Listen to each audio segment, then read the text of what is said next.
Welcome to Tenor Tech, where I solve the problems you didn't even know you had. You begin by confirming your phone model and Android built-in settings about phone so you target the right update path. Once done, back up photos, messages, and contacts to Google or a local drive because updates can wipe data. Make sure the battery is above 60% and connect to reliable Wi-Fi. Large OTA files need stable bandwidth.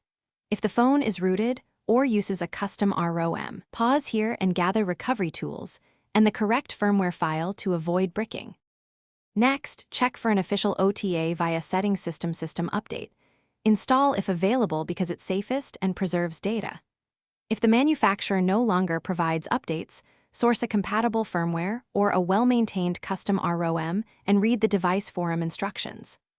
Unlock the bootloader if required, then use the correct flashing tool, ADB sideload for stock packages, Odin for Samsung, or TWRP for custom images. Follow each step slowly, verify checksums, and after flashing, reboot into the updated system and sign into your Google account so services and apps resync.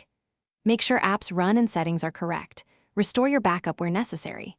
If the phone gets stuck in a boot loop, reboot to recovery and try wiping the cache partition first. If that fails, a factory reset often resolves lingering conflicts.